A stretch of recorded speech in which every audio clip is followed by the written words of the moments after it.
পুত পবিত্র মহেন্দ্র ক্ষণে শুভ গধূলি লগ্নে শ্রী শ্রী মুরারি মোহন জিউ ভগবান তারি চরণার বৃন্দে মহাভাগবতের শুভ শুভ আয়োজন। আর এহেন মহতি ভাগবতী শুভ সন্ধ্যায় ভাগবতী মহাযজ্ঞে মাদৃশ নারাধন যে সে উপনীত হতে পেরেছে, এর জন্য আমি অত্যন্ত কৃতজ্ঞ রাধা মুরারি মোহনের চরণে। অত্যন্ত কৃতজ্ঞ এই শ্রীপাঠের মহান আচার্য, এই শ্রীপাঠকে যিনি সুচারুরূপে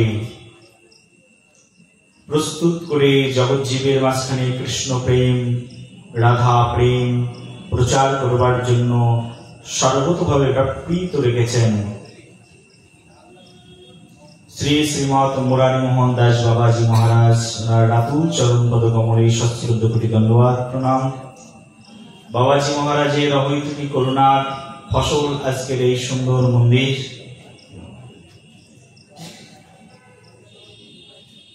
আমার অনেক সৌভাগ্য হয়েছে বাবাজি মহারাজের সান্নিধ্য লাভ করার।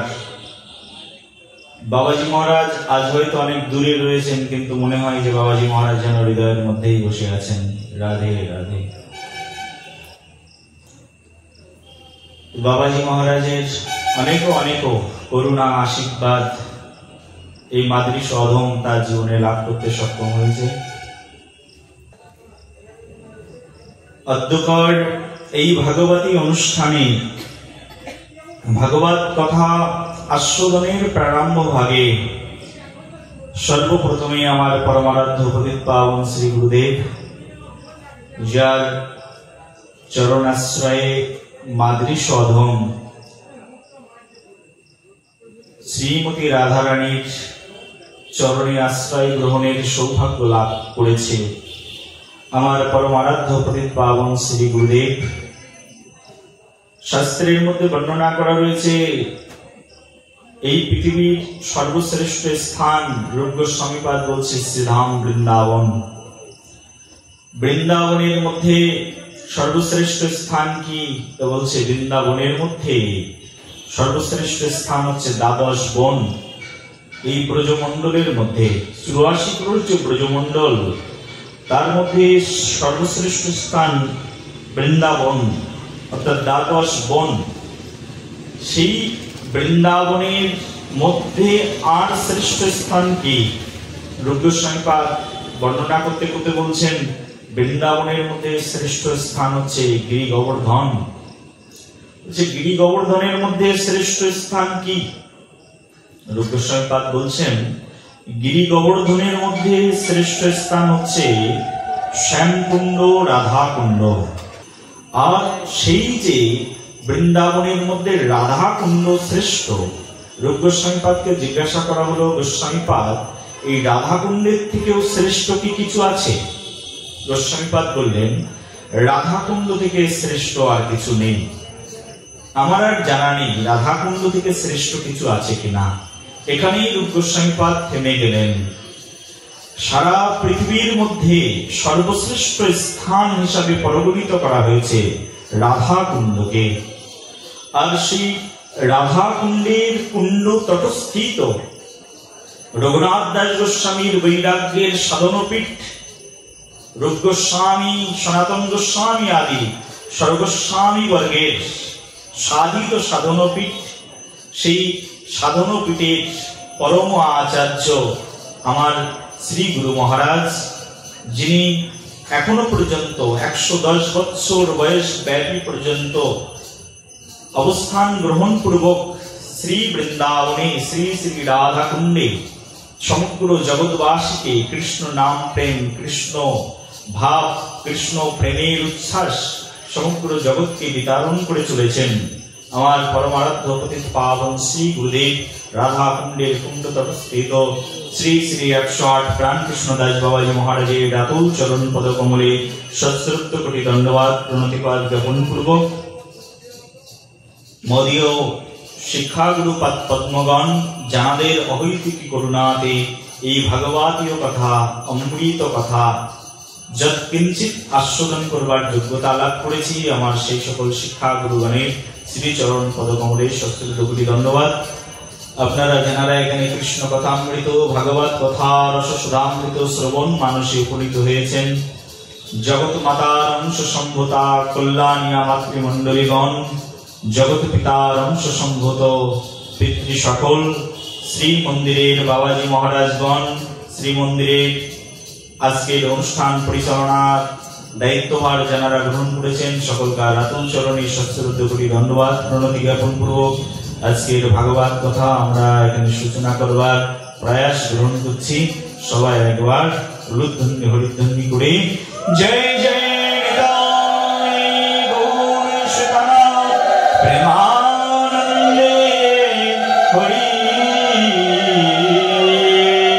হরি।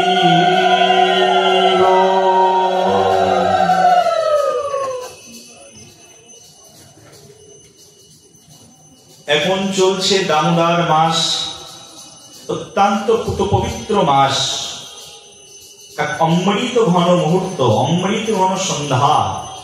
আর সেই অমৃত ঘন মুহূর্তে আমরা এখানে উপনীত হয়েছি শ্রীহরির দিব্য কথামৃত রস রসায়ন শ্রবণ মানসে।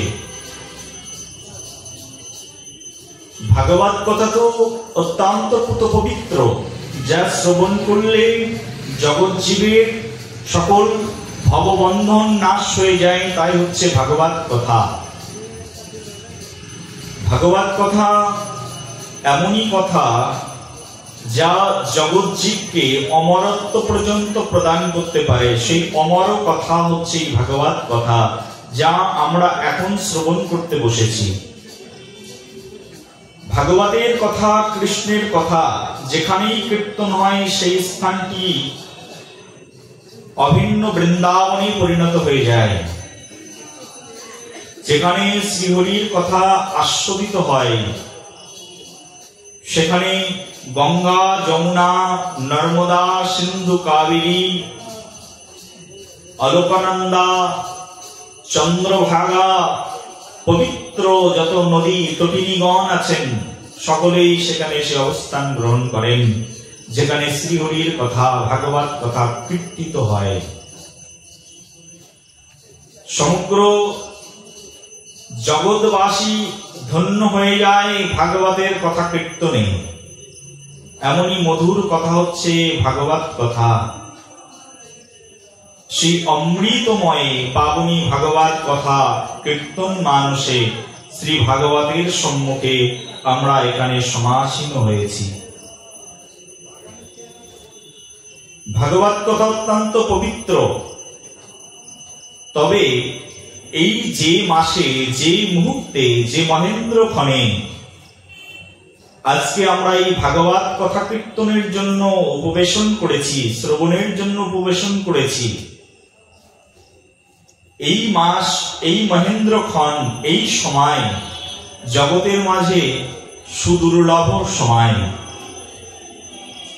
বলা হচ্ছে দেখুন, আমাদের এই জগৎ সংসারে, জগৎ চক্রে 12টি মাস বিদ্যমান রয়েছে।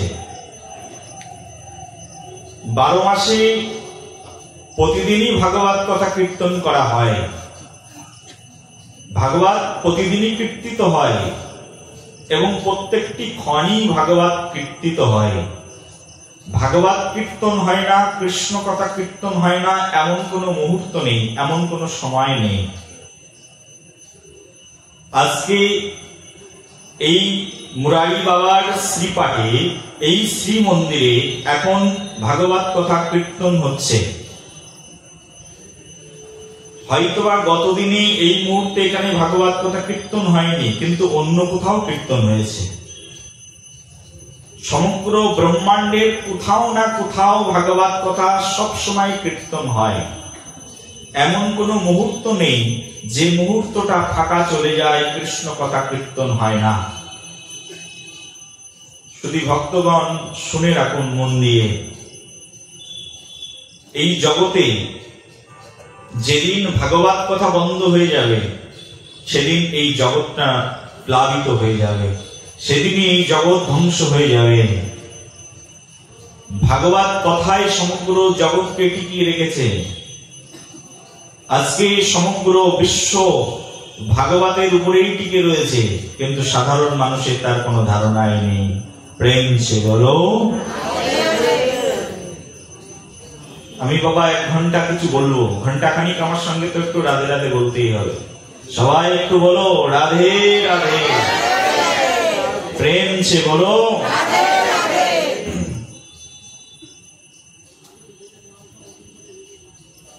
দেখো, এই সমগ্র জগৎ যেদিন কৃষ্ণ কথা কীর্তন বন্ধ হয়ে যাবে জগতে, সেদিন কিন্তু এই জগৎ আর থাকবে না, জগৎ সেদিন ধ্বংস হয়ে যাবে। জগৎ সংসার কবে ধ্বংস হয়? বলছে যেদিন ভাগবত কীর্তিত না হয়, ভাগবত কীর্তন না হয়, কৃষ্ণ কথা কীর্তন না হয়, সেদিনই জগৎ ধ্বংস হয়ে যায়। বলে আমার জীবন কবে ধ্বংস হয়, আমি কখন ধ্বংস হয়ে যাই? যেদিন, যে মুহূর্তে আমি কৃষ্ণ কথা কীর্তন করি না, যে মুহূর্তে আমি হরির গুণগান কীর্তন করি না, সেই মুহূর্তে আমার জীবনটাও ধ্বংস হয়ে যায়, নষ্ট হয়ে যায়। কৃষ্ণ কথা বিহীন, কৃষ্ণ কীর্তন বিহীন জগৎটা একটা মৃত জগৎ, একটা নশ্বর জগৎ। সেই জগতের কোনো মূল্য নেই। যে জগতে, যে সংসারে, যে পরিবারে, যে মন্দিরে কৃষ্ণ কথা কীর্তন হয় না, সে মন্দিরের কোনো মূল্য নেই। মন্দির আছে কিন্তু কৃষ্ণ কথা কীর্তন হয় না, তাহলে সেই মন্দির থাকা না থাকা দুটোই সমান কথা। প্রেম সে বলো। আমার দেহটাও মন্দির, আমার দেহ মন্দির। এখানে একটা মন্দির, ইট বালি সিমেন্টের প্রস্তর দিয়ে নির্মিত মন্দির। সেখানে স্বয়ং প্রভু শ্যামসুন্দর রয়েছেন। আমার দেহটাও মন্দির, ওটা ইট বালি সিমেন্ট দিয়ে তৈরি মন্দির। ওখানে কৃষ্ণ কথা কীর্তন হয়, হরিনাম কীর্তন হয়, আরতি কীর্তন হয়, দামোদর মাসের গান কীর্তন হয়। আমার দেহটাও মন্দির। ওই মন্দিরটা ইট কাঠ বালি সিমেন্ট দিয়ে তৈরি, আর এই দেহটা, দেহরূপ মন্দিরটা ক্ষিতি, অপ, মরুদ, তেজ, বম 5টা উপাদান দিয়ে তৈরি। ওই মন্দিরে কীর্তন না হলেও ওই মন্দিরের কোনো মূল্য নেই, আবার যদি এই মন্দিরেও কীর্তন না হয়, এই মন্দিরেরও কোনো মূল্য নেই। বলো রাধে। কীর্তন হওয়া চাই, সেটা হোক না ওই মন্দির আর হোক এই মন্দির। আমার এই দেহরূপ মন্দিরে যদি ভগবানের নাম কীর্তন না হয়, এহেন দুর্লভ মানব জন্ম পেয়ে যদি কৃষ্ণ কথা কীর্তন না করতে পারি, শ্রবণ না করতে পারি, তাহলে এই দেহ পাওয়ার উপযোগিতাটাই থাকলো কোথায়? শাস্ত্রে বর্ণনা করা হচ্ছে, ভাগবত মহাপ্রাণের মধ্যে কান কেন পেয়েছি? শ্রুতাম চ্যুতাম চাকরম শত কথাদয়ে। কান পেয়েছি ভগবান শ্রীহরির দিব্য অমৃতময় কথা শ্রবণ করবার জন্য। হাত কেন পেয়েছি? ভগবান হাত কেন দিয়েছেন তোমাকে? এত সুন্দর দুটো হাত দিয়েছেন তোমাকে, কেন? কিসের জন্য? এই মানব জন্ম পেয়েছি কিসের জন্য? হাত পেয়েছি করৌ হর মন্দির মার্জনাদিষু। হাত পেয়েছি হরির মন্দির পরিষ্কার করবার জন্য। হরির মন্দিরে ঝাড়ু লাগানোর জন্য হাত পেয়েছি। হরির মন্দির, কৃষ্ণের মন্দিরকে পরিষ্কার করবার জন্য ভগবান হাত দিয়েছে। ভগবান শ্রীহরির জন্য রন্ধনকৃত বস্তু প্রস্তুত করবার জন্য হাত পেয়েছি। কলকর্তাল বাজিয়ে প্রভুর সেবা করবার জন্য হাত পেয়েছি। খোলকরতাল বাজাতে পারি না, কিন্তু করতালি বাজাতে পারি। এই যে তাই হাত পেয়েছি করতালি দেওয়ার জন্য। কার নামে? কৃষ্ণের নামে করতালি দেওয়ার জন্য হাত পেয়েছি। এই হাত যদি কৃষ্ণ সেবায় না লাগে, আর শুধু আমার দেহ পরিচর্যার কাজে লেগে গেল, আমার নিজস্ব ইন্দ্রিয় সুখের কাজে লেগে গেল, তাহলে ভগবান তোমাকে এমন সুন্দর হাত পরবর্তী জন্মে আর দেবেন না। বলো রাধে রাধে।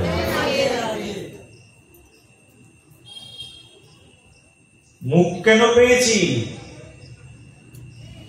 শ্রুতম শ্রুতম চাকুরম শতকথাদয়ে। মুখ পেয়েছি ভগবান শ্রীহরির দিব্য নাম গুণাগুণ কীর্তন করবার জন্য। বলতে পারো, বাবা তুমি তো ভাগবত মুখস্থ করে গিয়ে স্টেজের উপরে বসে কীর্তন করছো, আমার তো অত বিদ্যা বুদ্ধি নেই, পড়াশোনা করিনি, অত জানি না, আমি কি করে কীর্তন করব? বলি, অত বেশি বিদ্যা বুদ্ধির প্রয়োজন হয় না হরি কথা কীর্তন করবার জন্য। প্রয়োজন হয় যেটি, সেটি হচ্ছে ভক্তি। ভক্তমাম অভিজানাতি জবনযস্মিন তত্ত্বতঃ। ভগবান বলছেন, ভক্তই আমাকে জানে, ভক্তই আমার প্রাণ হয়ে যায়।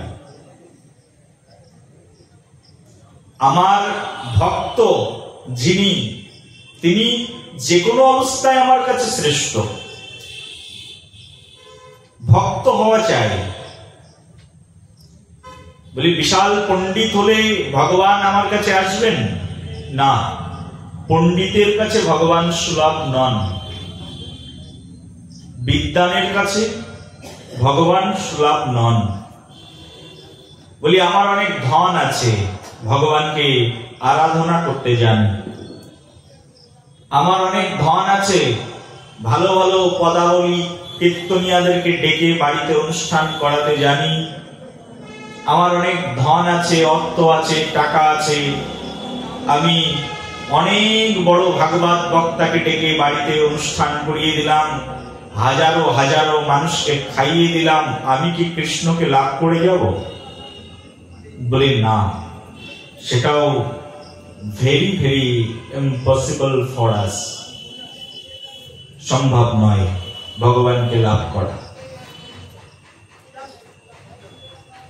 ভগবানকে ভালোবাসতে গেলে কীর্তন করতে হবে।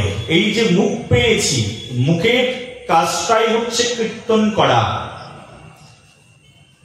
আর কীর্তন যে কোনো ভাবে করতেই হবে। কানের কাজ হচ্ছে শ্রবণ করা, যে কোনো ভাবে শ্রবণ করতে হবে, কিন্তু যে কোনো কথা নয়, কিন্তু কৃষ্ণ কথা। সব কথা শ্রবণের জন্য বলা হয়নি, বলা হচ্ছে শুধু কৃষ্ণ কথা শ্রবণ করো। আমাদের এক আচার্যপাদ তো গেয়েই দিয়েছেন, একেবারে স্পষ্ট ভাষায় বর্ণনা করে দিয়েছেন। সারাদিন কত আবাল তাবাল পাচাল পাড়িতে পারো, তাহার মধ্যে কখনো কি তুমি হা কৃষ্ণ গোবিন্দ বলিতে নারো? ওরে মন, সারাদিন তো কত আবাল তাবাল পাচাল পড়ে যায়।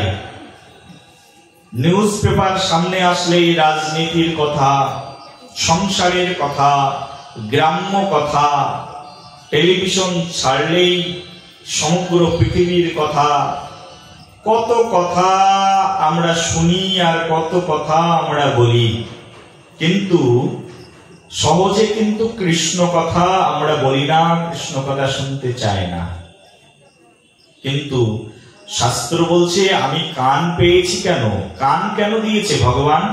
বলছে, ভগবান তোমাকে দুটো কর্ণ দিয়েছে, তার কারণ তুমি কর্ণ দিয়ে কৃষ্ণ কথা শ্রবণ করবে। কান দিয়েছে, কান দিয়ে শুধু কৃষ্ণ কথা শ্রবণ করবে, কৃষ্ণের গুণাগুণ শ্রবণ করবে। ভগবান তোমাকে মুখ দিয়েছেন কেন? তা মুখ দিয়েছেন কৃষ্ণ কথা বলবার জন্য, কৃষ্ণ কথা কীর্তন করবার জন্য। একটা জিনিস লক্ষ্য করবে বাবা, আমাদের কিন্তু ভগবান দুটো কান দিয়েছে না? আর মুখ কিন্তু একটাই দিয়েছেন। তার মানে ভগবান বুঝাতে চেয়েছেন, দেখো কথা একটু কম বলবে আর একটু শুনবে বেশি। কান তোমাকে দুটো দিয়েছি মানে একটু বেশি করে শুনে নিও প্রথমে, তারপরে বলতে শুরু করো। কারণ এই জগতে সবচেয়ে বেশি পাপ হয় এই মুখের মাধ্যম দিয়ে। সেই জন্য ভগবান মুখ একটাই দিয়েছেন। ব্রহ্মাজি তো চেয়ে দিয়েছেন, প্রভু আমাকে একটা মুখ দিও না, কারণ আমি এক মুখে কৃষ্ণ নাম করে আনন্দ পাই না, আরো মুখ দাও আমাকে। 4 মুখ নিয়ে ব্রহ্মাজি কৃষ্ণের নাম কীর্তন করেন, সে তার মুখের সৎ ব্যবহার করে বটে। ভগবান শিব শঙ্কর কৃষ্ণের চরণে ভুলণ্ঠিত প্রণাম হয়ে কৃষ্ণকে জানালেন, প্রভু কেমন সৃষ্টি তোমার, কেমন করে সৃজন করেছো আমাকে। এ মধুর নাম কীর্তন করবার জন্য শুধু আমাকে একটাই মুখ দিয়েছো।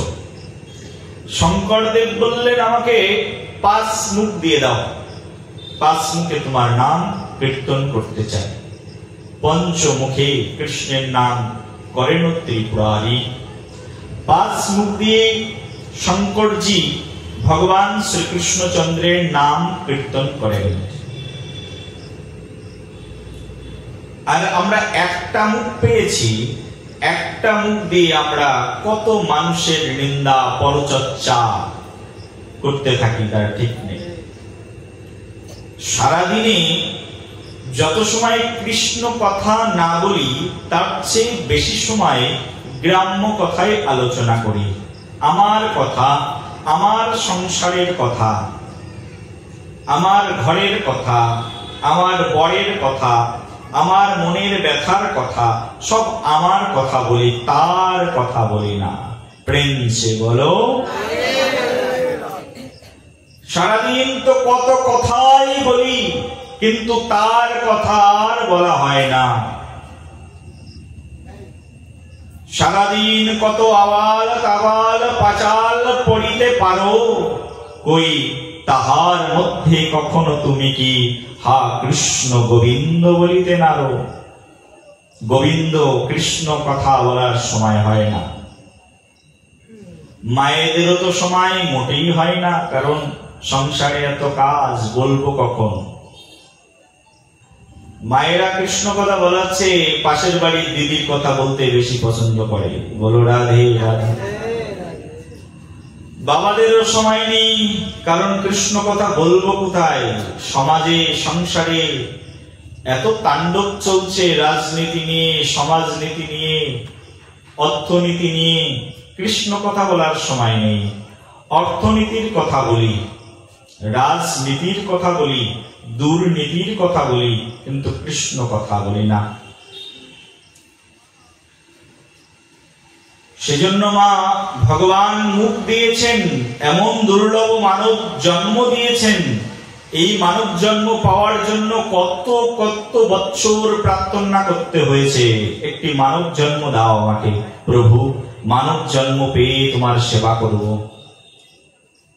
দেবতারা লং টাইম স্বর্গলোকে লোকের উপরে অবস্থান গ্রহণ করে, তারাও প্রার্থনা করছে, প্রভু একটি মানব জন্ম দাও, তোমার গুণাগুণ গাইতে চাই। স্বয়ং দেবতা যাদের কাছে আমরা প্রার্থনা করি, এই যে রাস, আমাদের বৃন্দাবনের ভাষায়, নবদ্বীপের ভাষায়, ভক্ত সমাজের ভাষায় রাস মানে এক জিনিস, আর এই বঙ্গবাসীর ভাষায় রাস মানে আর এক জিনিস, আর এক বস্তু। এক কার্তিক ঠাকুর নিয়ে কারোর ঘরের মধ্যে ফেলে দিয়ে চলে আসছে, পুজো করতেই হবে, দেবতা। তাদের কাছে রাস অন্য জিনিস। সমগ্র জগৎ সংসারে কি চলছে, বৃন্দাবন দাস ঠাকুর মহাশয় সেই জন্য খুব দুঃখ করে বর্ণনা করলেন। পৃথিবীতে যাহা যাহা ধর্ম বলে চলে, ভগবাদ কহে তাহা পরিপূর্ণ চলে। খুব দুঃখ করে বললেন বৃন্দাবন দাস ঠাকুর মহাশয়। আমাদের গৌড়ীয় বৈষ্ণবাচার্য চৈতন্য ভাগবতের ব্যাস বৃন্দাবন দাস তার সুস্পষ্ট লিখনির মাধ্যমে বর্ণনা করে বলছেন, পৃথিবীতে যাহা যাহা ধর্ম বলে চলে, যা কিছু ধর্ম বলে মনে করে চালিয়ে যাচ্ছি আমরা, ভাগবত কহে তাহা পরিপূর্ণ চলে, যেন সব ছল করা ধর্মই জগতে চলছে। ধর্ম হচ্ছে কোথায়? ধর্ণাদ ধর্ম ইত্যেহু বৃদ্ধিতম প্রয়াম। যা আমাকে ধরে রাখেন তাই তো ধর্ম, আমাকে ধরেই তো রাখছে না কিছু, সব যেন আমাকে নিশ্চিহ্ন করে দিচ্ছেন, ফেলে দিচ্ছেন।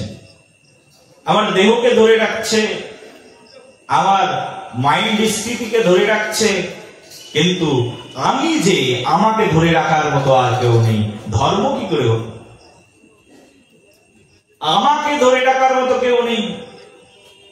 জলের ধর্ম শীতলতা দান করা, শীতলতা দান করে। অগ্নির ধর্ম কাউকে দাহিত করে দেওয়া, দহন করে দেয়। কিন্তু আমার ধর্ম কি? আমার দেহের ধর্ম এই দেহটাকে ধারণ করে রাখা, দেহের ধর্ম দেহ পালন করছে, কিন্তু আমার ধর্ম কি?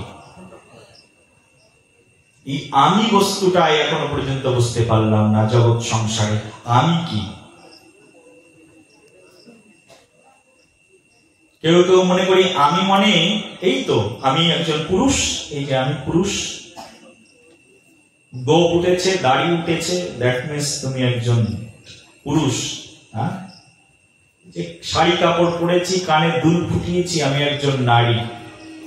আসলে আমি কি নারী না আমি পুরুষ? আমি কি বস্তু আমি নিজেই বুঝলাম না এখন। তো আমার ধর্মটাই বুঝবো কি করে?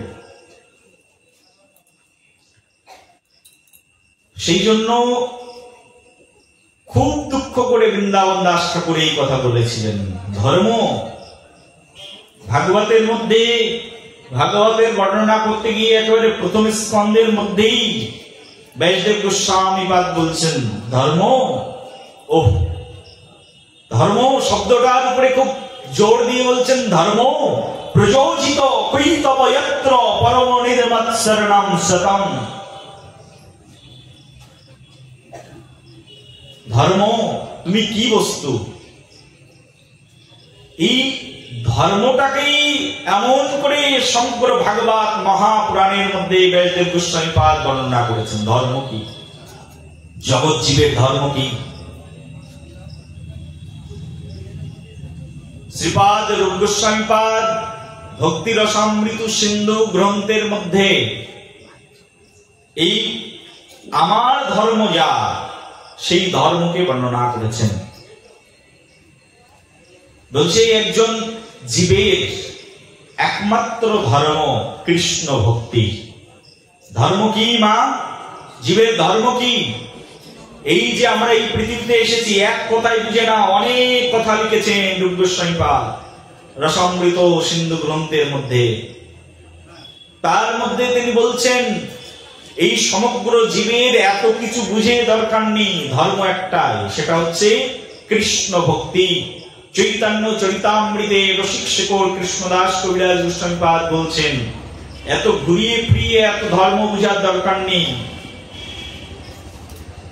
কবিরাজ গোস্বামীপাদ বলছেন কৃষ্ণ কর্ম কইলেই সকল কর্ম কৃত্য হয়।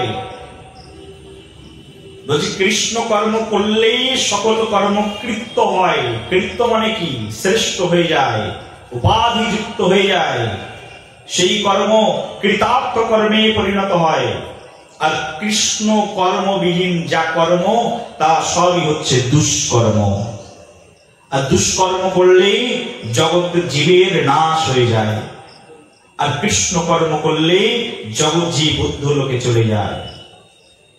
আর এই কৃষ্ণ কর্ম করবার জন্য যে জন্মটি প্রয়োজন, সেই জন্মটি হচ্ছে এই মানব জন্ম। মানব জন্ম ছাড়া অন্য কোনো জন্মে কৃষ্ণ কর্ম করা যায় না। সেই জন্য দেবতারাও প্রার্থনা করেন আমরা মানব জন্ম পেতে চাই। একটা জন্ম আমাকে দাও, মানব জন্ম, যে জন্মে গিয়ে কৃষ্ণ উপাসনা করব, কৃষ্ণের ভজন করব। দেবতারা আমাদের চেয়ে অনেক দিন বেশি বাঁচে। কেউ তো দেবতাদের মধ্যে আছে ফুড মিনিস্টার, কেউ রয়েছে অক্সিজেন মিনিস্টার, কেউ রয়েছে যে লক্ষ্মী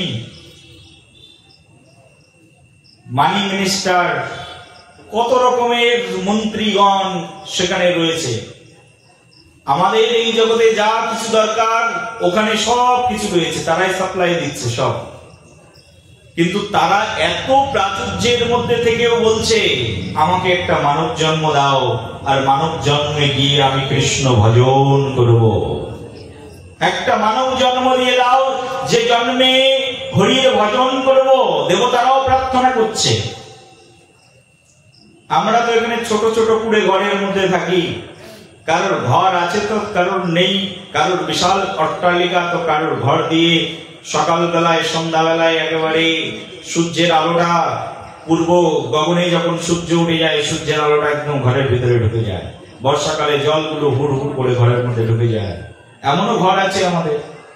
দেবতাদের তো সেখানে কোনো কিছুর অভাব নেই, বিশাল অট্টালিকা, এক একটা অট্টালিকা, এক একটা বিল্ডিং আমাদের মতো সাধারণ ইঞ্জিনিয়ার দিয়ে বানানো নয়। 1000টা এই ইন্ডিয়ান ইঞ্জিনিয়ার, সিভিল ইঞ্জিনিয়ার একত্রিত করলে, 1000 নয়, লক্ষ ইঞ্জিনিয়ার একত্রিত করলে হয়তো এক বিশ্বকর্মার এক অংশ মানুষ জানতে পারে। সেই বিশ্বকর্মার মতো ইঞ্জিনিয়ার তারা সেখানে বিশাল বড় বড় অট্টালিকা প্রাচুর্য বানিয়ে রেখেছেন সেই স্বর্গে। আমরা যেখানে আছি এটার নাম হচ্ছে ভূলোক, মর্তলোক। কিন্তু সেই স্বর্গ থেকে আবার এই মর্তলোকে আসবার জন্য তাদের ভগবানের কাছে প্রার্থনা। তারা ভগবানকে বলছেন, হে ভগবান মানব জন্ম দাও। দেবতারা বলছেন, বলি এত বড় অট্টালিকায় থেকে আবার নিচে যেতে চাও কেন? কেউ মনে করেন আমেরিকাতে বাস করে, কত কিছু সুবিধা রয়েছে সেখানে। আমেরিকার কোন অধিবাসী যদি বলে এখন আমি ভারতবর্ষে আসবো, তাহলে সাধারণ যারা মানুষ আছে তারা মনে করবে মূর্খ। ভারতবর্ষে যে কি করবে? আমেরিকাতে তোমার নিজস্ব হেলিকপ্টার আছে, এক জায়গা থেকে আরেক জায়গায় যাওয়ার জন্য নিজস্ব হেলিকপ্টারে উঠে এক স্থান থেকে আরেক স্থানে যাও। এখানে মার্সিডিজ গাড়ি আছে, বুলেট প্রুফ গাড়ি নিয়ে ঘুরে বেড়াও। ইন্ডিয়ায় তো এই সকল সুবিধার কিছুই নেই। ইন্ডিয়ায় যে কি করবে? মূর্খ বলবে কিনা মা বলো? হ্যাঁ, যদি কেউ বলে আমেরিকায় বাস করবো না, ভারতে গিয়ে বাস করবো, কি মনে করবে? সাপোজ মনে করো মুম্বাই শহরে কেউ থাকে বা কলকাতা শহরে কেউ থাকে, দামি 4 হুইলার গাড়ি নিয়ে ঘুরে বেড়ায়, বিশাল বড় বাংলো বাড়ি রয়েছে। সেই ব্যক্তি যদি এখন বলে এই বসিরহাটের ভ্যাবলা কি এই জায়গাটার নাম, এখানে এসে থাকবো, তাহলে সাধারণ মানুষ কি মনে করবে? কত বড় মূর্খ চিন্তা করো, জ্ঞানহীন চিন্তা করো। যে ব্যক্তি কলকাতা শহরে আরামায়েশ যুক্ত গাড়িতে ঘুরে বেড়ায়, আরামায়েশে বাড়িতে ঘুরে বেড়ায়, সে বলছে বসিরহাটের ছোট্ট একটা কুড়ে ঘরে গিয়ে থাকবে। মানুষ তাদেরকে কি মনে করবে? তুচ্ছ মনে করবে না? দেব দেবতাদের অবস্থা হয়েছে সেরকম। দেব দেবতারা থাকে কোথায়? দেবতারা থাকেন সেই স্বর্গলোকে। আমরা যেখানে আছি মর্তলোক, এর উপরে আছে ভূলোক, তার উপরেই রয়েছে স্বর্গলোক। স্বর্গলোকের উপরে রয়েছে জনলোক, তার উপরে মহলোক, তার উপরে তপলোক, তার উপরে ব্রহ্মলোক। সেই ব্রহ্মলোক পার হয়ে গেলে তারপরে রয়েছে বিরজা। সেই বিরজা নদী পার হয়ে গেলে শিবের কুঞ্জ, তারপরে সেখানে সেই স্থান পার হয়ে গেলে শুরু হয়ে যাচ্ছে অযোধ্যা, বৈকুণ্ঠ লোক, তারপরে দ্বারকা, মথুরা, তার উপরে সবার সুউচ্চে অবস্থান গ্রহণ করছে ভগবান শ্রীকৃষ্ণের স্থান, আর সেটির নাম হচ্ছে গোলক বৃন্দাবন ধাম। বলো গোলক বৃন্দাবন ধাম কি। ভগবান শ্রীকৃষ্ণ সেই গোলক বৃন্দাবন ধামে থাকেন। গোলকেরও হরি সেই গোলক বৃন্দাবন থেকে এই ভৌম বৃন্দাবনে নেমে এসেছেন। এই আমার মতো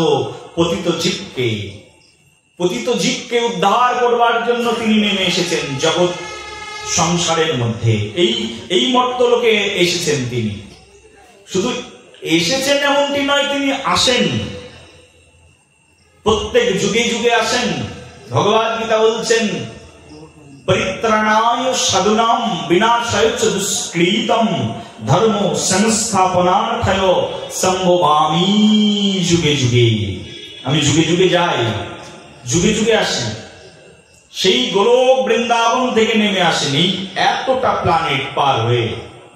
এ তো ব্রহ্মা যেখানে থাকেন সেই ব্রহ্মলোক থেকে শুরু করে এই যে 7 প্ল্যানেট, 7টা প্ল্যানেট, এগুলো তো একেবারে পুরো মায়াদেবীর দ্বারা নিয়ন্ত্রিত।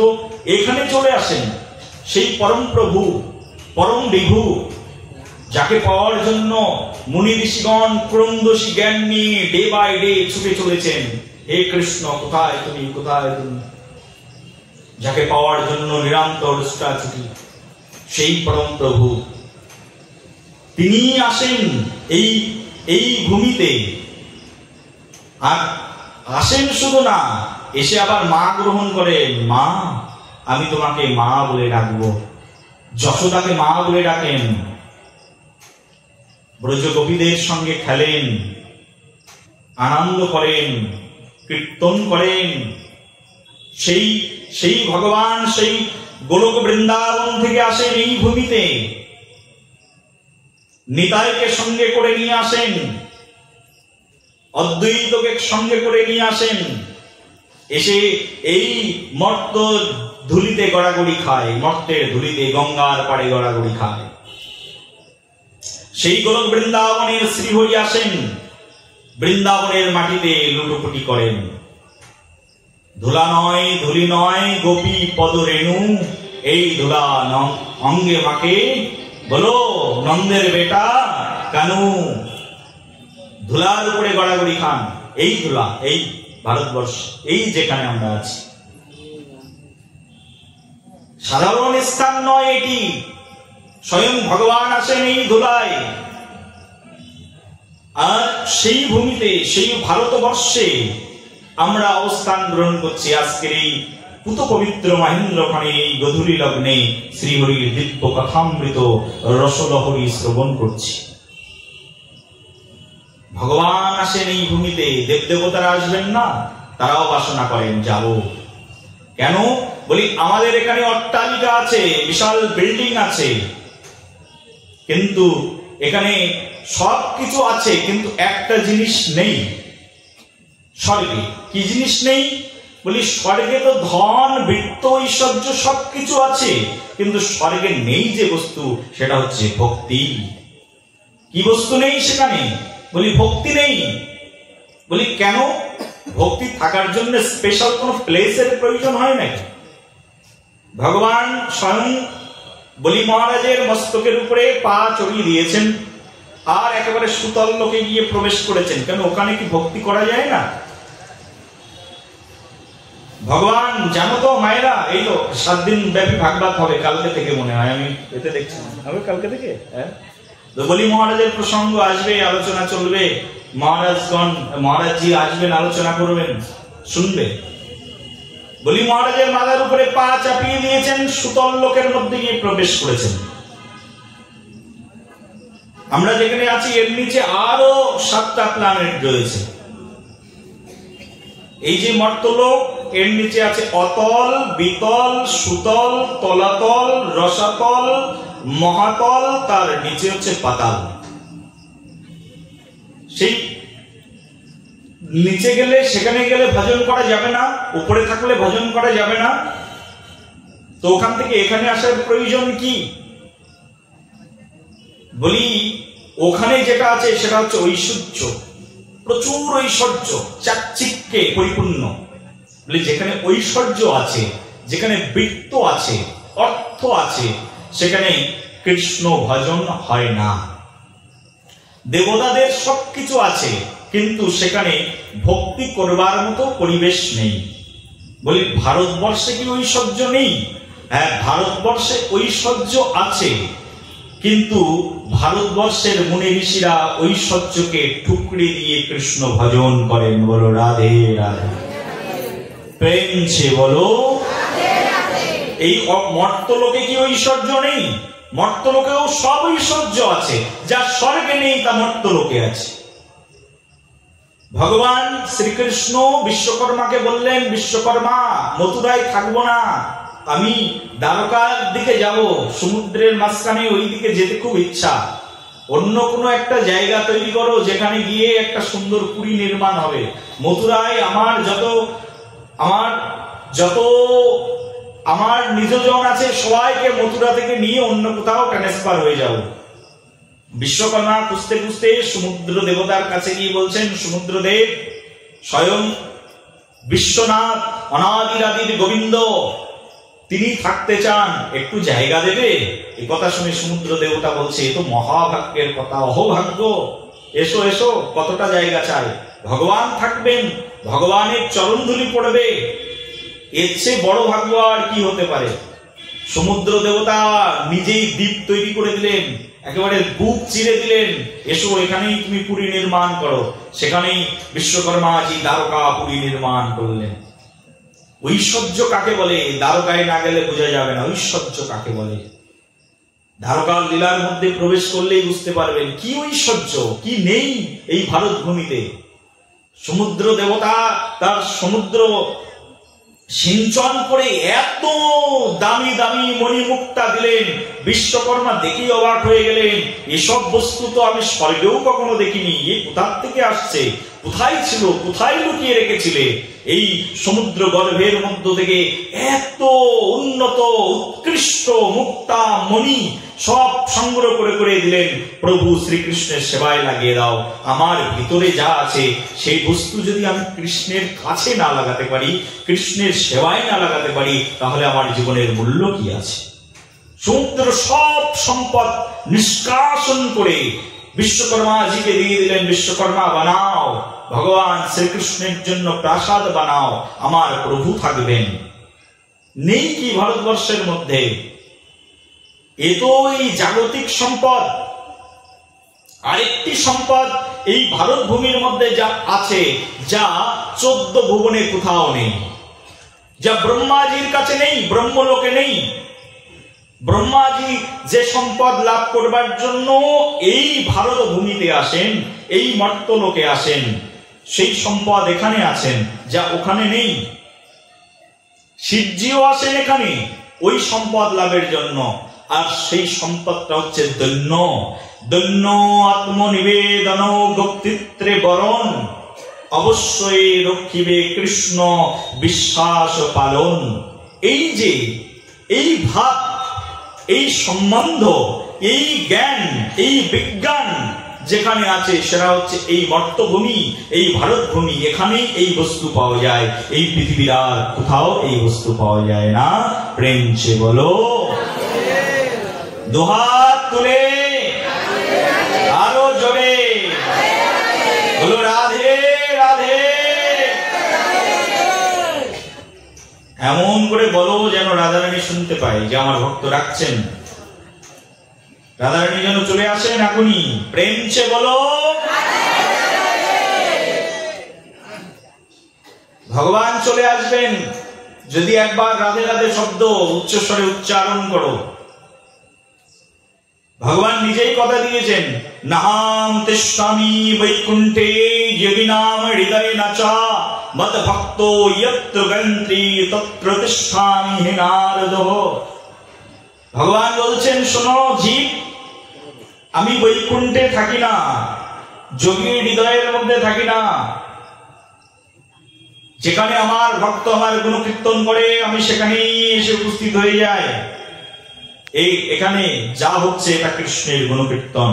কৃষ্ণ চলে আসবেন, বিশ্বাস রাখো কৃষ্ণের কথার উপরে, বাণীর উপরে। কৃষ্ণ আসবেন, এসেছেন, শুনছেন, তোমার ভাবকে বসে বসে দেখছেন, তোমার অন্তরের মধ্যেই এসেছেন। চিন্তা করে দেখো, বুকের মধ্যে হাত দিয়ে দেখো, চোখ বন্ধ করে দেখো, কৃষ্ণ এসেছেন কিনা তোমার হৃদয়ের মধ্যে। প্রত্যেকের হৃদয় মন্দিরে ভগবান শ্রীকৃষ্ণ চলে আসবেন। একবার প্রেম সে বলো, আরো এই নামের এত গুণ আছে, নামের এত শক্তি আছে। এই নামের শক্তি তোমাকে কৃষ্ণকে একেবারে কর্ষণ করে তোমার হৃদয়ের মধ্যে নিয়ে আসবেন। রা করে রক্ত বর্ণশ্চেত গোপালেন নিরূপতি। র শব্দটার এমন মানে রয়েছে, যদিও আমরা এই বিষয়ে আলোচনা করব না নাম তত্ত্বের উপরে। র শব্দের শুধু রাধা, এই রয়াকার শব্দ শুনলেই কৃষ্ণ কান খাড়া হয়ে যায়, অন্য কোনো দিকে আর নজর থাকে না। রা শব্দকে উচ্চারণ করেছে, ধা শব্দ শুনবার জন্য কৃষ্ণ কান খাড়া করে তার কাছে চলে আসে। এইবার রার পরে কি বলবে এই ভক্ত? রার পরে এবার ধা বলবে, রাধা। রাধা শব্দের এরকম শক্তি যা কৃষ্ণকে কর্ষণ করে জগতের মধ্যে নিয়ে আসে। রাধা, প্রেম সে বলো আরো জোরে।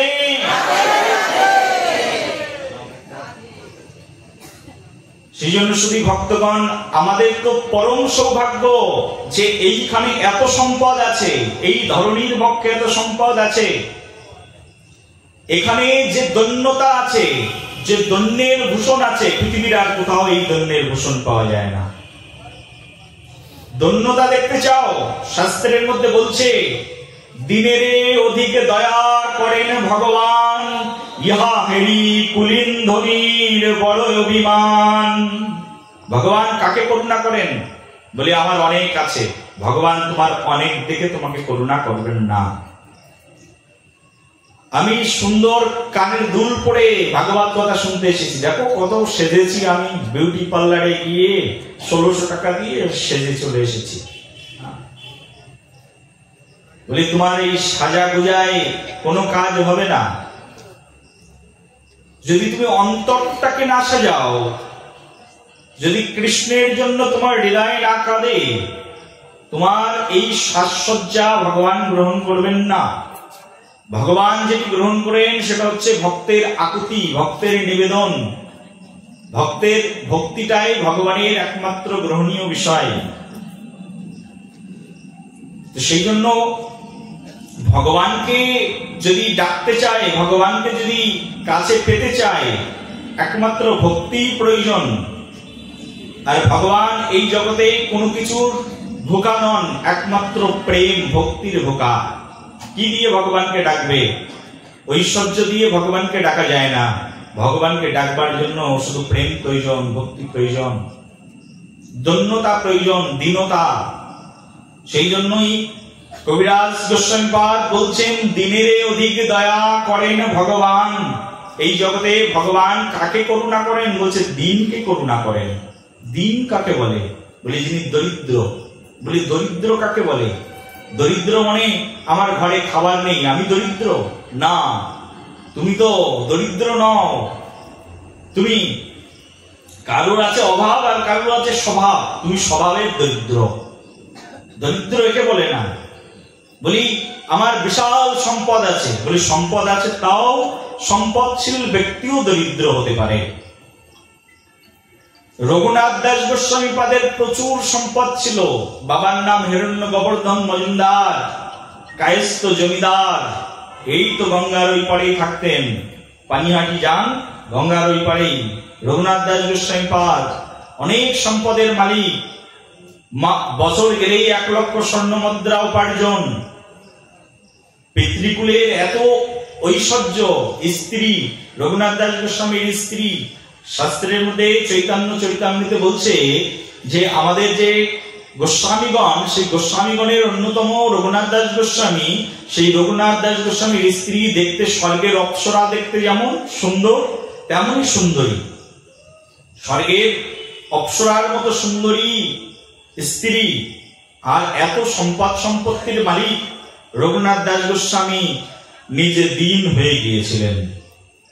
দীনতা বলতে আমার ঘরে টাকা নেই, চাল নেই, ডাল নেই, তাহলে আমি কি গরিব? না, তুমি গরিব নও। গরিব কাকে বলে? বলি রঘুনাথ দাস গোস্বামী প্রচুর আছে, তাও রঘুনাথ দাস গোস্বামী গরিব। কিসের জন্য গরিব? যার কাছে কিছু নেই তিনি হচ্ছেন দরিদ্র। যিনি ভাবেন আমার কাছে কিছু নেই, তিনি দরিদ্র। আরে যে ব্যক্তি ভিক্ষা করে না, তার মনের ভিতরে অহংকার রয়েছে, এই আমি তোকে দেখে নেব, এই ভাব তার ভিতরে আছে। তাহলে সে কি করে দরিদ্র হলো? যে ব্যক্তি ভিক্ষা করে খায়, আমি এমনও দেখেছি এক ভিখারি আর এক ভিখারির সঙ্গে ঝগড়া বাজিয়ে দিল। ঝগড়া বাজানোর পরে বলছে, তুই জানিস, তুই আমাকে চিনিস, আমি তোকে যে কোনো মুহূর্তে জেল খাটাতে পারি। এক ভিখারি আর এক ভিখারিকে বলছে, যে কোনো মুহূর্তে আমি তোকে জেল খাটাতে পারি, আমাকে চিনিস না, আমার কি ক্ষমতা আছে। এই যে যার ক্ষমতা আছে, যার জেল খাটানোর সামর্থ্য আছে, সে কি করে ভিখারি হয়? সে তো ভিখারি নয়। প্রেম সে বলো। বলছে, দিনের অধিকে দয়া করেন ভগবান, ইহা হেরি কুলীন ধনীর বড় অভিমান। ভগবান দিনকে করুণা করেন। দিন মানে যার কিছুই নেই তাকে বলে দিন। ভিখারির তো অনেক কিছু আছে, ভিখারির স্ত্রী আছে, স্বজন আছে, পরিবর্গ আছে, তাহলে সে দিন হলো কি করে? দিন তাদেরকে বলে না। এই যে রঘুনাথ দাস গোস্বামী পাচ্ছিলেন দিন, কিছুই নেই রঘুনাথ দাস গোস্বামী। বাবা জমিদার, পরনের কাপড় নেই। বাবা জমিদার, আহার করবেন, ঘরের মধ্যে চাল নেই। রঘুনাথ দাস গোস্বামী পাদ যখন পুরী ধামে থাকতেন, শ্রী চৈতন্য মহাপ্রভু তখন পুরী ধামে থাকতেন। স্বয়ং ভগবান শ্রী চৈতন্য মহাপ্রভুর কাছে রঘুনাথ দাস গোস্বামী গিয়ে বলছেন, হে প্রভু, কৃপা করে তোমার চরণে এবার আশ্রয় দাও। রঘুনাথ দাস গোস্বামী বহু পূর্বে একবার গেছিলেন মহাপ্রভুর কাছে। মহাপ্রভু বলেছিলেন, তোমাকে আমি রাখবো না, তুমি বাড়িতে চলে যাও। মর্কট বৈরাগ্য না দেখাইও লোক দেখাইয়া, যথাযোগ্য বিষয় ভঞ্জ নিরাসক্ত হইয়া বাড়িতে যাও, আর বাড়িতে গিয়ে হরিভজন করো। মহাপ্রভু পাঠিয়ে দিয়েছিলেন। এখানে অনেক তত্ত্ব আছে, অনেক দর্শন আছে। বলি, স্বয়ং ভগবানের কাছে গেলে ভগবান তাকে রাখেন না, সেই জন্য ভগবানের কাছে যাওয়ার আগে ভগবানের ভক্তের কাছে যেতে হয়। রঘুনাথ দাস গোস্বামী স্বয়ং ভগবানের কাছে চলে গেছেন, ভগবান আমি তোমার কাছে থাকবো, তুমি আমাকে রাখো। ভগবান শ্রী চৈতন্য মহাপ্রভু বলছেন, তোমাকে রাখবো না, তুমি বাড়িতে চলে যাও। বাড়িতে রিটার্ন চলে এসছেন রঘুনাথ দাস গোস্বামী পাদ। বাড়িতে রিটার্ন চলে এসছেন আর কাঁদছেন, কবে আমার সেই দিন হবে, কবে আমি স্বয়ং শ্রী ভগবানের শ্রী চরণে আত্মসমর্পণ করতে পারবো। একদিন সময় এলো। সময় কি? একদিন শুনলেন নিত্যানন্দ প্রভু এসছেন পানিহাটি ধামে, আর রঘুনাথ দাস গোস্বামী নিত্যানন্দ প্রভুর সঙ্গে দেখা করতে আসলেন। এই যে যতদিন পর্যন্ত জীবের সাধু সঙ্গ না হয়, যতদিন পর্যন্ত জীবের গুরু কৃপা না হয়, ততদিন পর্যন্ত এই জীবের কখনো কৃষ্ণ কৃপা হয় না। বলো রাধে রাধে। এই জন্য আগে যেটি দরকার সেটি হচ্ছে সাধু কৃপা, আগে যেটি দরকার সেটি হচ্ছে গুরু কৃপা। কারুর যদি একবার সাধু কৃপা হয়ে যায়, কারুর যদি একবার গুরু কৃপা হয়ে যায়, কৃষ্ণ তাকে কৃপা বঞ্চিত কখনোই করতে পারেন না। কৃষ্ণের ক্ষমতা নেই তাকে কৃপা বঞ্চিত করে রাখার।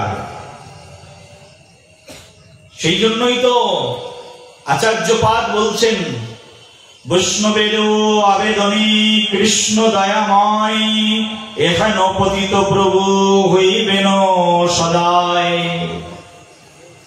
যদি তোমার মনের কোনো কথা বলার ইচ্ছা হয়, কাউকে বলবে না, প্রিয় বন্ধুকেও বলবে না। এই জগতের যে জাগতিক প্রিয় বন্ধু আছে তাকেও বলবে না। যদি তোমার মনের কোনো দুঃখের কথা আছে, ডাইরেক্ট গিয়ে কোনো আচার্যের কাছে গিয়ে বলে দাও, কোন শুদ্ধ কৃষ্ণ ভক্তের কাছে গিয়ে বলে দাও। তোমার মনের দুঃখের কথা তোমার বন্ধুকে বলবে, তোমার আত্মীয়কে বলবে, তোমার স্বজনকে বলবে। তারা তোমার দুঃখের কথা নিয়ে ইনসাল্ট করবে, তারা তোমার দুঃখের কথা নিয়ে একজন আরেকজনের সঙ্গে কানাকানি করবে। কিন্তু একই দুঃখের কথা তুমি একজন বিশুদ্ধ কৃষ্ণ ভক্তের কাছে চলে যাও, আর তাকে গিয়ে একই কৃষ্ণ কথা, একই কথা, একই দুঃখের কথা সেই কৃষ্ণ ভক্তের কাছে গিয়ে বলে দাও। কৃষ্ণ ভক্ত তোমার দুঃখের কথা শুনে ভাববেন, আহারে আমার এই মায়ের মনে কত দুঃখ, হে ভগবান কৃপা করে এই মাকে তার দুঃখ থেকে অব্যাহতি প্রদান করো। এই যে তুমি এতদিন ধরে কৃষ্ণকে ডেকেছো, কৃষ্ণ তোমার দুঃখ নিবারণ করেননি, কিন্তু আজকে সাধু বলে দিয়েছেন তোমাকে। কারোর ক্ষমতা নেই ওই সাধুর বাক্যকে, ভগবান তার ক্ষমতা নেই যে সাধুর বাক্যকে লঙ্ঘন করে ফেলতে পারে। প্রেম সে বলো, সাধুর ক্ষমতা এতটাই, ভগবান শ্রীকৃষ্ণের ক্ষমতা নেই সাধুর বাক্যকে অবহেলা করার। কারণ ভগবান কৃষ্ণ বলছে, সাধু যিনি বৈষ্ণব তিনি হচ্ছেন আমার প্রাণ। বৈষ্ণবের হৃদয়ে সদা গোবিন্দ বিশ্রাম, গোবিন্দ কহেন মম বৈষ্ণব পরাণ। আমি কোথায় থাকি, ভগবান কোথায় থাকেন? তো ভগবান বলছেন আমি তো ভক্তের হৃদয়ের মধ্যে থাকি। আর হৃদয়গ্রাহী ভক্ত, প্রেমময়ী ভক্ত, বিশুদ্ধ ভক্ত একবার যদি আমার দুয়ারে এসে হাত পেতে আর্জি জানায়, আমি সেই আর্জিকে কখনো কোনো দিনের জন্য ফিরিয়ে দিই না। ভক্ত আমার প্রাণ আর আমি ভক্তের। ভক্তের সঙ্গে ভগবানের কোনো পার্থক্য নেই, কারণ ভক্তই ভগবানের হৃদয়, আর সেই হৃদয়ে সুভক্তই ভগবানের, আর ভগবান ভক্তের। কোন পার্থক্য নেই, সবাই একই সঙ্গে মিলে মিশে যেন এক হয়ে আছে। সেজন্য ভক্ত, তার ভক্তের উপাসনার চেয়ে বড় আর এই জগতে আর কিছু নেই। রঘুনাথ দাস গোস্বামী পাদ তিনি তার জীবনে বুঝতে পেরেছিলেন যে গৌর কৃপা আমার হলো না, কারণ নিতাই কৃপা আমার হয়নি বলে। প্রেম সে বলো, নিতাইয়ের চরণ সত্য, তাহার সেবক নিত্য, দৃঢ় করি ধর নিতাইয়ের চরণ দুখানি। এই জগতে নিতাইয়ের সেবক যিনি, তার মতো আর কে হতে পারে? নিতাইয়ের চরণ সত্য, তাহার সেবক নিত্য। যে নিতাইয়ের সেবক আছে সে তো নিত্য। নিত্য মানে যার কখনো কোনো দিনের জন্য ধ্বংস হয় না, তাই হচ্ছে নিত্য। নিতাইয়ের কৃপা না হলে না গৌরের কৃপা হয় না। শ্রী গুরু, এই নিত্যানন্দ হচ্ছে আদি গুরু তত্ত্ব, যার কৃপা না হলে। যে গুরু তত্ত্ব কি তা বলছে, সাক্ষাদরিতেন সমস্ত শাস্ত্রে রুক্তস্ততা ভাবতেব সিদ্ধি, কিন্তু প্রভুর্য প্রিয় এব তস্য বন্দে গুরু শ্রী চরণারবিন্দম। সমগ্র শাস্ত্র যার বন্দনা করে তিনি শ্রী গুরুদেব। বিশ্বনাথ চক্রবর্তী ঠাকুর পাদ বর্ণনা করছেন, সমগ্র শাস্ত্রের উক্তস্ততা ভাবতেব সিদ্ধি। সমগ্র শাস্ত্র যার গুণকীর্তনে মুখরিত তিনি হচ্ছেন শ্রী গুরুদেব। যতক্ষণ পর্যন্ত এই শ্রী গুরুদেব কৃপা না করেন ততক্ষণ পর্যন্ত কৃষ্ণ কৃপা হয় না। এই আদি গুরুতত্ত্ব যিনি, মূল গুরুতত্ত্ব যিনি, তিনি হচ্ছেন শ্রীপাদ নিত্যানন্দ প্রভু। বলো নিত্যানন্দ ভগবান কি। আজকে পানিহাটি ধামে যখন স্বয়ং নিত্যানন্দ প্রভু এসেছেন, রঘুনাথ দাস গোস্বামী এসেছেন, দূর থেকে প্রণাম করছেন। এর আগে রঘুনাথ দাস গোস্বামী তো কৃপা পেয়ে গেছেন, সাধু কৃপা। কোন সাধুর কৃপা? বলে রঘুনাথ দাস গোস্বামী যে সাধুর কৃপা পেয়েছিলেন তার নাম হচ্ছে নামাচার্য ঠাকুর হরিদাস। বলো নামাচার্য ঠাকুর হরিদাস কি। এই নামাচার্য ঠাকুর হরিদাস শ্রী চৈতন্য মহাপ্রভুর 35 বছরের বড় ছিলেন। মহাপ্রভুর অগ্রজ পার্ষদ। 3 ধরনের পার্ষদ হয় ভগবানের। ভগবান যখন এই পৃথিবীতে আসেন তিনি সপার্ষদ শিবধাম সহ অবতারী, অত্যন্ত দুর্লভ প্রেম করিবারে দান, শিখায় শরণাগতি ভক্তের প্রাণ। ভগবান পৃথিবীতে যখন আসেন তিনি তার ধামকে নিয়ে আসেন, তার পার্শ্বদ পরিকর বৃন্দদেরকে নিয়ে আসেন।